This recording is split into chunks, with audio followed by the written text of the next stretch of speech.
Assalamualaikum warahmatullahi wabarakatuh. Halo anak-anak, apa kabar kalian hari ini?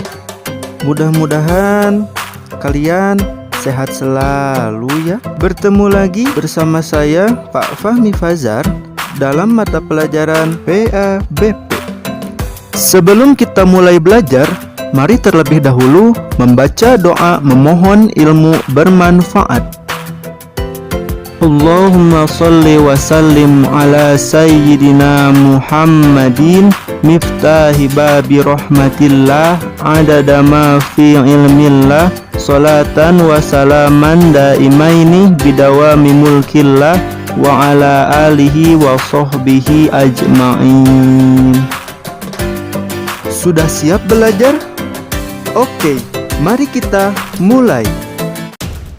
KBM 2.2 beriman kepada malaikat Allah Subhanahu wa Ta'ala. Sebelum lanjut ke pematerian, mari kita terlebih dahulu membaca Al-Quran Surat Al-Anbiya ayat 19 bersama-sama.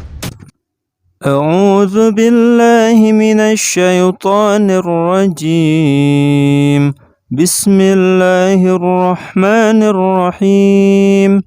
Walahu man fis samawati wal ard wa man indahu la yastakbiruna an ibadatihi wa la yastahsirun. Shadaqallahul azim. Yang artinya, dan miliknya siapa yang di langit dan di bumi, dan malaikat-malaikat yang di sisinya, tidak mempunyai rasa angkuh untuk menyembahnya dan tidak pula merasa letih. A. Pengertian iman kepada malaikat Allah Subhanahu wa Ta'ala. Secara bahasa, iman kepada malaikat adalah percaya dan yakin akan keberadaan malaikat Allah Subhanahu wa Ta'ala. Sedangkan secara istilah, iman kepada malaikat Allah adalah percaya dan yakin bahwa Allah Subhanahu wa Ta'ala menciptakan malaikat dari cahaya atau nur untuk menyembahnya, mengatur dan mengurus alam semesta dan segala isinya. Al-Quran tidak menyebutkan berapa jumlah malaikat secara pasti, namun ada penjelasan melalui hadis yang diriwayatkan Bukhari dan Muslim dari Anas bin Malik bahwasannya pada saat Nabi Muhammad SAW Isra Mi'raj, beliau SAW bertemu dengan Nabi Ibrahim alaihissalam yang sedang bersandar di Baitul Ma'mur, dan di sana terdapat 70.000 malaikat yang sedang tawaf mengelilingi Baitul Ma'mur. Allah Subhanahu wa Ta'ala menciptakan makhluk di dunia ini ada dua macam, yaitu makhluk yang bisa dilihat dan yang tidak dapat dilihat oleh mata. Contoh makhluk yang dapat dilihat oleh mata diantaranya adalah manusia, hewan, dan tumbuhan. Sementara makhluk yang tidak dapat dilihat atau makhluk gaib antara lain malaikat, jin, dan setan. B. Perbedaan malaikat, jin, dan manusia. Pertama, malaikat diciptakan dari nur atau cahaya, jin diciptakan dari api, dan manusia diciptakan dari tanah. Kedua, malaikat makhluk gaib, jin makhluk gaib, dan manusia makhluk yang terlihat mata atau kasat mata. Ketiga, malaikat selalu patuh dan taat kepada perintah Allah Subhanahu wa Ta'ala. Jin ada yang patuh dan ada yang durhaka kepada Allah Subhanahu wa Ta'ala, dan manusia ada yang patuh dan ada yang durhaka kepada Allah Subhanahu wa Ta'ala.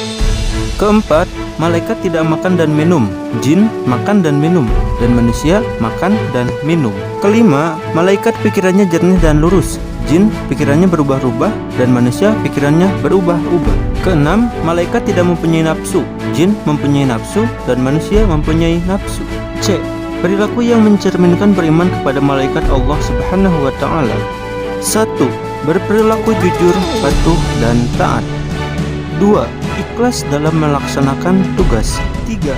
Hati-hati dalam berbicara dan bertindak. 4. Berempati pada orang yang membutuhkan bantuan. 5. Menjadi teladan bagi lingkungan sekitar. 6. Selalu berusaha memperbaiki diri untuk menjadi lebih baik. 7. Menampilkan pribadi yang rendah hati. 8. Selalu berusaha untuk mencari dan memohon hidayah kepada Allah Subhanahu wa Ta'ala. 9. Menampilkan perilaku bersyukur. 10. Berupaya mencari rezeki yang baik dan halal. 11. Memohon kepada Allah Subhanahu wa Ta'ala untuk diselamatkan dalam menghadapi berbagai macam musibah dan hari kiamat.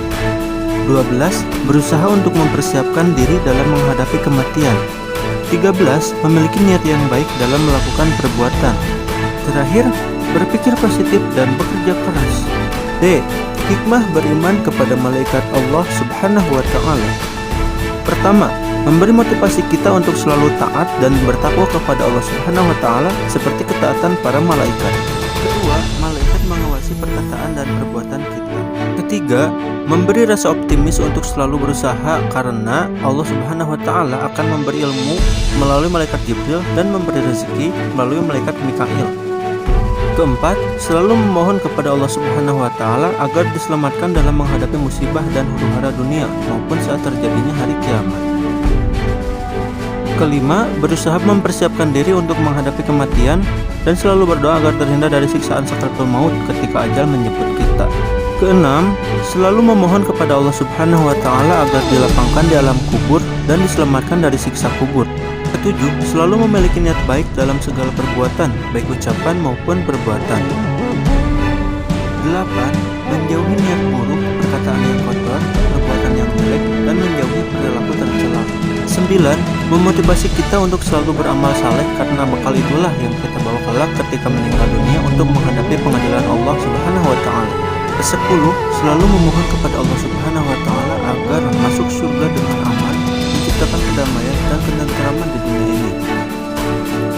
Terakhir, selalu memohon kepada Allah Subhanahu wa Ta'ala agar terhindar dari siksaan api neraka. Waktunya nugas. Alhamdulillah anak-anak, setelah pematerian kita lanjut ke mengerjakan tugas KBM 2.2. Tugas ini berlaku untuk siswa sesi 1 dan 2 di minggu yang sama. Jadi silahkan tulis secara lengkap dari nomor 1 sampai 4 di buku tulis kalian. Alhamdulillah, seluruh materi telah selesai kita bahas. Mari kita akhiri pembelajaran hari ini dengan membaca doa bersama-sama. Allahumma inni istauda'tuka ma qara'tuhu ma sami'tuhu fardudhu ilayya inda hajati ilaih. Subhana rabbika rabbil izzati amma yasifun wa salamun alal mursalin walhamdulillahi rabbil alamin. Terima kasih telah menonton video ini sampai selesai. Sampai jumpa di pertemuan berikutnya. Assalamualaikum warahmatullahi wabarakatuh.